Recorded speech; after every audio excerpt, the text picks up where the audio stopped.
Kamusta Cancerians? Welcome to Like a Tarot. Alamin natin ang situation nyo ng person mo or ang feelings niya gamit itong personalized cards.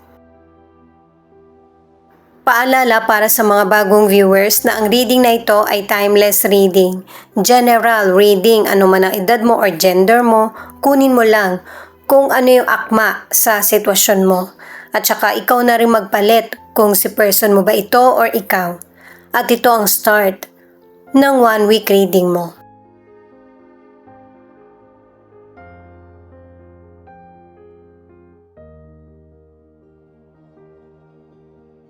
I still love you, kaso lang ayaw mo na. Pwedeng ikaw ang nagbibigay ng mensahe nito o yung person mo ang nag-iisip nito. Nangyayari itong sitwasyon na ito ngayon. At saka sa past, nagkaroon ng biglaang desisyon. Or kahit ngayon, ito pa rin yung desisyon mo. Ayaw mo na. Maganda yung naiwan mong memory sa person mo. Kaya naaalala ka niya at saka meron pa rin siyang feelings sa iyo. Pwedeng person mo ito ngayon or nakaraang person na binibiro ka or naglalambing sa iyo. Lalo na't alam ng person na ito na ikaw lang yung nakakaunawa sa kanya. Nagkakaroon man kayo ng tampuhan or may mga sitwasyon na hindi niya nasasabi sa iyo. At ito yung weakness ng person mo kapag merong person na malapit sa iyo. Madali siyang magselos, pwedeng hindi niya pinapakita sa iyo or pinaparamdam niya na meron siyang ayaw. Posible na kumontak sa iyo itong person na ito or nagkaroon na kayo ng pag-uusap sa nakaraan. Pero ang pinipili mo ay ang tama. Feeling ko sa mga cards mo, nung bata pa kayo yung magkarelasyon at marami nang nabago sa inyo. At saka tingin ko sa mga cards mo, mature ka na hindi ka na bumabalik pa sa nakaraan. Kahit na, syempre, naaalala mo yung past, ikinakatuwa mo din ito, pero hanggang doon na lang yon. Kahit na matatamis yung sinasabi ng person sa iyo, nag-flirt sa iyo, buo na yung decision mo na mas mag-focus sa present. Alamin naman natin kung ano ang pagbabagong nangyayari sa buhay mo.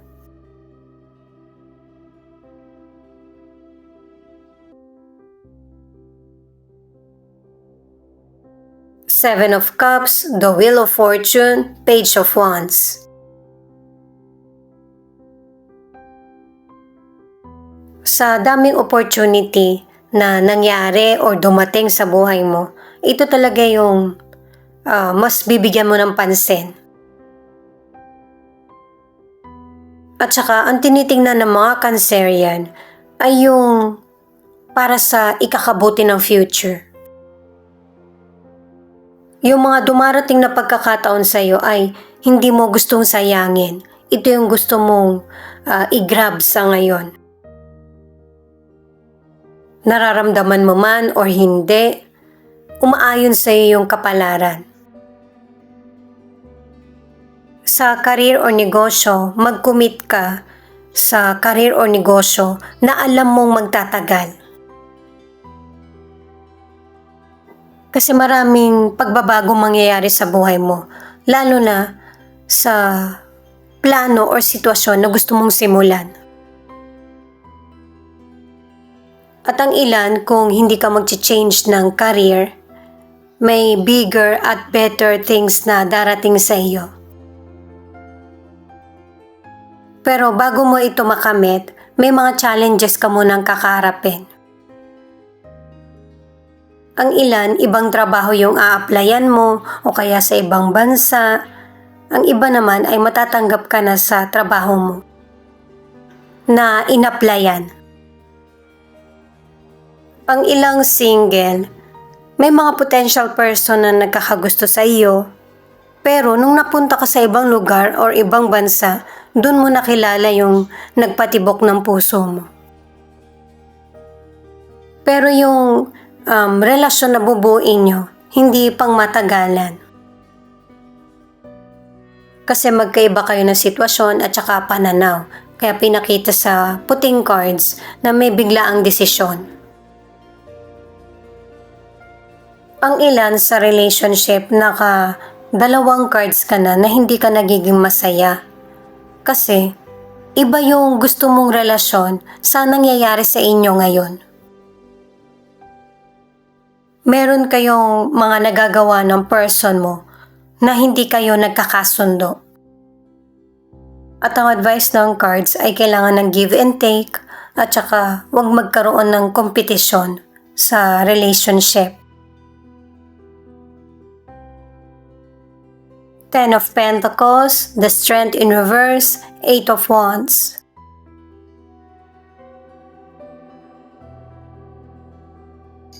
Sa buhay mo, may mga blessings, opportunities na dumarating sa iyo. Kaya lang may ilang Cancerian na wala kang lakas ng loob na i-take yung opportunity. Kaya pwedeng mabilis na mawala sa yung pagkakataon or magiging mabagal yung progress ng buhay mo. Ipaparamdam sa iyo ng universe na may mali sa mga decisions mo. Na meron kang kailangan baguhin o kaya ituwid sa buhay mo para pumasok na yung magandang pagkakataon. Sikapin mo na ma-overcome yung takot at saka pagdududa. Sa financial, may mga dumarating na blessing sa iyo na umuunlad yung kita mo.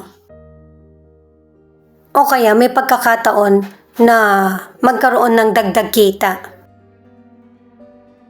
Pero pinapayuhan ka ng mga cards na maging smart sa paggamit ng financial.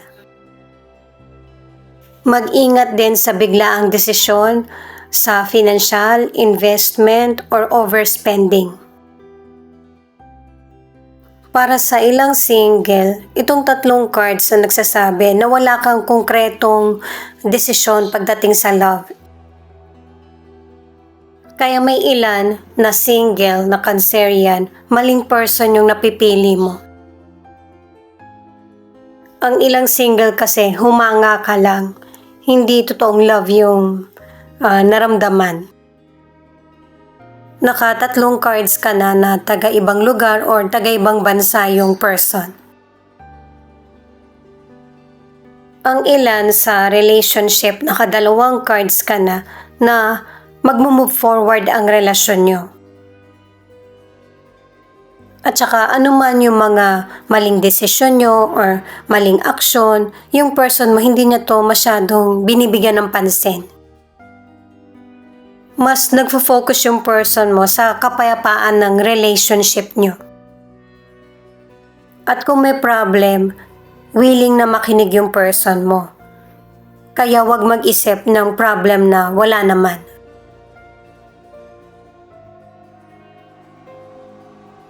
Five of Swords, Four of Wands, Nine of Swords in reverse.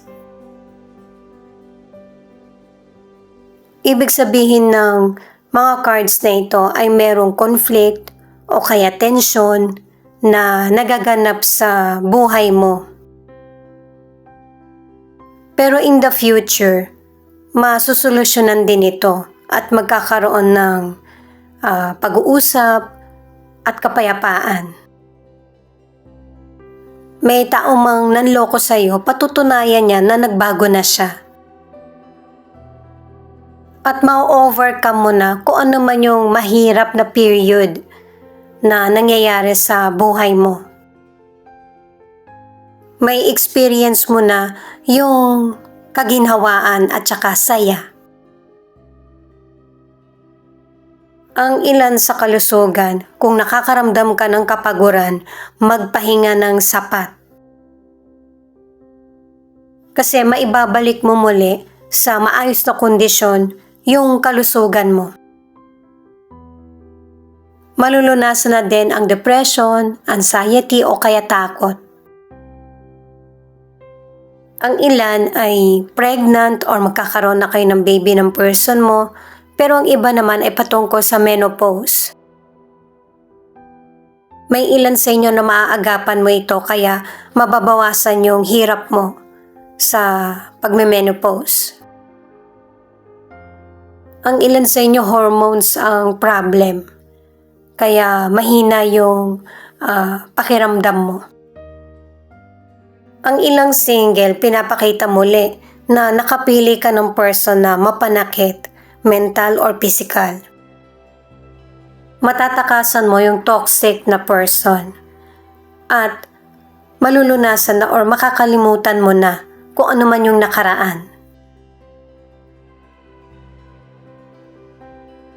Itong Ten of Swords na final card mo, meron na talagang bagong yugto ng buhay mo, nasisimulan mo.